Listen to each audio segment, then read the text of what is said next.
İyi günler arkadaşlar. Kanalıma hoş geldiniz.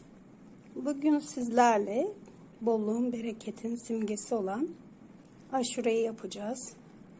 Aşure nasıl yapılıyormuş? Haydi birlikte videomuza geçip izlemeye başlayalım. Çubuk tarçınımızı ve karanfilimizi atıyoruz. Bunları yıkadık ve ateşe koyup suyumuzu kaynatmaya başlıyoruz arkadaşlar. Suyumuzu kaynatmaya başladık. Ben buğdayımı da bir gece önceden haşlayıp arkadaşlar ıslatıp haşladım. Islama suyunu döktüm ve pişirdim. Suyumuz kaynadıktan sonra aşurelik buğdayımızı da ekleyeceğim. Aşurenin suyu kaynarken arkadaşlar biz de bu esnada kuş üzümlerini, üzümleri suda ıslatıp bekleteceğiz. Yine kayısılarımızı da minik minik doğrayacağız. Aynı şekilde portakal kabuklarını da küçük küçük doğrayacağım. Aşuremizin suyu kaynamaya başladı arkadaşlar. Ben bir geceden evvel ıslayıp haşladım. Aşurelik buğdayı ekledim. İyice kaynayıp buğdaylar açıldıktan sonra nohut ve fasulyeyi de ekleyeceğim arkadaşlar. Şimdi karıştırmaya devam ediyorum.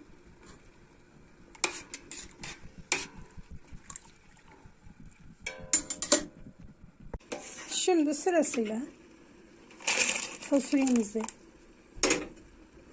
nohutumuzu ekliyoruz. Kaynatmaya devam ediyoruz. Şekeri son anda ekleyeceğiz arkadaşlar. Son anda eklememizin püf noktası ise içine attığımız malzemenin sertleşmesini önlemek için. Şekeri eklemeden önce kuş üzümü, üzüm, fındık, portakal kabuğunu da ekleyeceğim. En son şekeri koyacağım. Aşuremiz kaynarken arkadaşlar bir yemek kaşığı pirinç atıyoruz. Ben mutlaka pirinç koyarım. Yine bir tatlı kaşığı kadar da ince bulgur koyuyorum. Kalın bulgur da koyabilirsiniz. Bunlar hep aşurenin bereketi için, eve bolluk bereket versin diye eklediğimiz bakliyat. Böyle arada karıştırmayı ihmal etmiyoruz arkadaşlar. Aşuremiz kıvam alsın. Dibine tutmasın.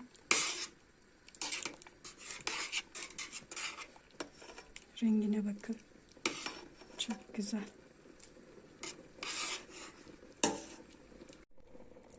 Aşurenizde mutlaka şöyle bir tutamcık tuz eklemeyi unutmayın.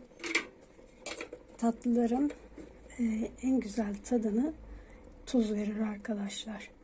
Bu da bir püf noktası. Arkadaşlar minik minik kestiğimiz portakal kabuklarını küçük bir cezvede bir taşım kaynatıyoruz. Daha sonra aşuremizin içine ekleyeceğiz. Kuş üzümü ve üzümler yıkanıp suları süzdürüldü arkadaşlar. Kayısılar minik minik doğrandı. Portakal kabukları kaynatılıp suları süzdürülüp tekrar yıkandı. Buradaki fındıkların birazını küçük küçük kıracağım arkadaşlar. Bir kısmını da böyle tüm tüm koyacağım aşuremize. Aşuremiz kıvamını aldı. Ben üzümleri koydum. Şöyle gördüğünüz gibi arkadaşlar. Kayısıyı ekliyorum. Çekirdeksiz kuş üzümünü ekliyorum. Kuş üzümünü. Portakal kabuğunu ekliyorum. Bir çay bardağı da süt. Mutlaka koyarım arkadaşlar. Hatta bazen bal da eklerim. Şimdi hepsini bir karıştıralım. Daha sonra da şekerini vereceğiz arkadaşlar. Bir taşım kaynadıktan sonra. Fındıkları unutmuşum arkadaşlar. Fındıkları da ekledim.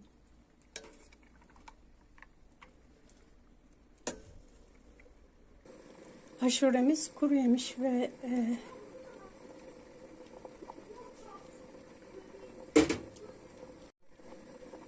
aşuremiz kuru yemişlerle kaynamaya başladı arkadaşlar.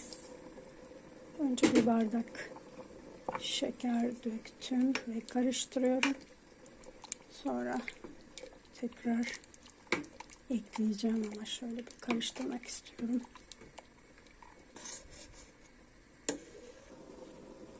İkinci bardak şekerimizi de ekleyelim arkadaşlar.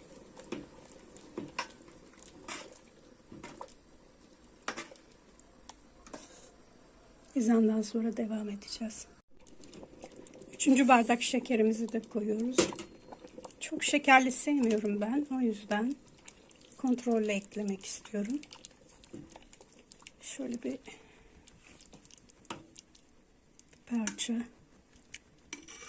şurada bir tabağa alıp tadına bakmak istiyorum. Şekerini ayarlamak için. Şeker az geldi arkadaşlar. Yarım su bardağı daha ekliyorum. Yani 3,5 bardak su bardağı şeker yeterli olacak. Şöyle bir kaynasın, ondan sonra aşuremizin altını kapatıyoruz. Aşuremiz pişti arkadaşlar. Şeker güzelce kıvamını aldı. Şimdi aşuremizin altını kapatıyorum. Şöyle bir karıştırıp kasemize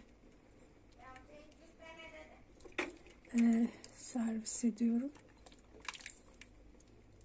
Daha sonra da aşuremizi süsleyeceğiz arkadaşlar. Aşuremizin hala dumanı üstünde arkadaşlar. Sıcakken aşuremizi süslemeye başlayalım. Dilerseniz şöyle yol ya da şöyle ben şöyle süslemek istiyorum. Aşure için gerekli malzemelerimiz: bir kase aşurelik buğday, bir kase haşlanmış nohut, bir kase haşlanmış kuru fasulye,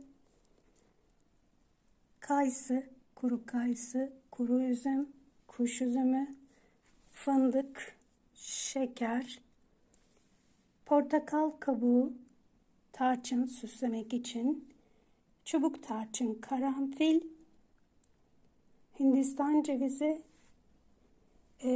Aşuremizi yapmaya başlıyoruz arkadaşlar. Öncelikle tenceremize 3 litre su koyuyoruz. Aşuremizin üzerine bol bol sevdiğim kuru yemişlerden koydum. Susam da ekledim.